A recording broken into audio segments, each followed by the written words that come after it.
Hey guys, welcome back to Yugioh, a little show where I cover the lore behind some famous and not so famous cards. Today we're looking at Inpachi. Inpachi is a level 4 normal monster released in 2003, and well, I'm pretty sure that's it meta-wise. To my knowledge it had zero effect on any meta since its release, except I guess for Charcoal Inpachi, which was used in level 1 OTK decks every now and then, but those never got any traction. It's really popular among the fans, probably because of its simplicity and the lore behind it. Inpachi was just a regular tree in the Yugioh forest, until one day, as its flavor text says, it was cut down and possessed by a wicked spirit. It then spent its time attacking anyone that came into its forest. Until one day the Marauding Captain came to its forest. Marauding Captain has a lore of its own, but that's for another time.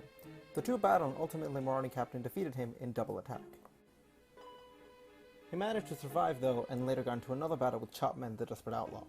Chopman ends up getting the upper hand, but when he goes for the finishing blow, it backfires in the card, well, Backfire. Inpachi ignites and becomes Blazing Inpachi. His flavor text says, "A wicked wooden spirit, now burning in flames. Its fire attack is powerful, but it will soon be nothing but ashes." At first it seems like the result of his tree body burning, but it could also be foreboding to the upcoming battle Inpachi has.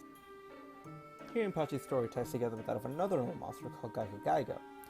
Gaigo has its own story with that of Marauding Captain, but that story is really long and I'll cover that later. Here Inpachi battles both Gaigo and Marauding Captain as presented in two-man cell battle.